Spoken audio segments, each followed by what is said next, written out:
So here's a quick demo of how you give categories, or how you set the categories for a post.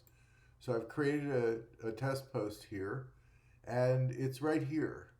And I know sometimes I don't see things like this either, and so all you do is you click here, and up comes the check boxes, and you select the different categories you want, and you close it, and it changes down here to the readout of what categories you have.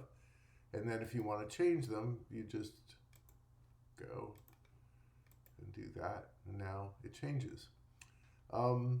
This was I think of this as the status line. This is where you go to do things. And yeah, I guess you go here to do things too. This one tells you how long it's been since the post was created, the word count, and the status. Here, I'll show you. Let me make a little change. And you see how it says not saved? And then I pause, and after I don't type for, I think it's like 2 seconds or something like that, which is a surprisingly large amount of time when you're typing. And then it saves the draft up to the server. And so, you can always reload the page and it'll be saved, but it isn't publishing it. The publishing happens as you found out, when you click this. You can also choose the site here, and but you would be offered the opportunity to do that when you clicked on that the first time, so you wouldn't necessarily be hunting for it down here. When I create a new post, I always go here and here first. And how that is that the people who develop the product, they can't identify with the first time user, and that's why we like to have first time users come in and tell us what they didn't find, so that we can ask. One question is, well, where did you look? I imagine you probably looked here.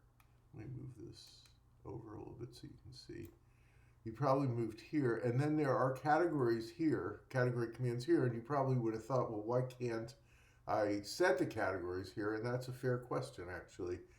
I don't generally like to duplicate functionality in 2 different places, because that creates a conflict for the user that, oh, which one am I supposed to use? What's the difference? And it's like one way to do something. I'm not a big believer in lots of ways to do things. I like one way to do things, and hopefully that answers the question.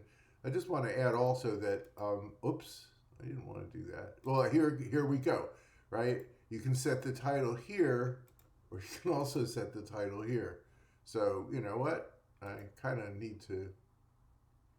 And there's your excerpt for the post. That might have something to do with the alt text, but I'm going to go. I always like to look at prior art to see how other people did it. I actually wrote a piece about this a long time ago, about design by prior art, and how that is always the best way to go. I also have a motto that goes with that: only steal from the best, so that when I steal your idea, you can be sure that I looked at lots of options and I decided yours was the best, and you should feel flattered. I know a lot of people don't necessarily, but that's why I let people copy my ideas too. It's always nice to get the hat tip, though. You say, well, I stole this idea from so-and-so, and because I thought they did a good job, whatever. Anyway, I'm rambling. Your question was answered right here. I probably didn't even need to do the video, right? Anyway, there you have it. Talk to you later. Bye.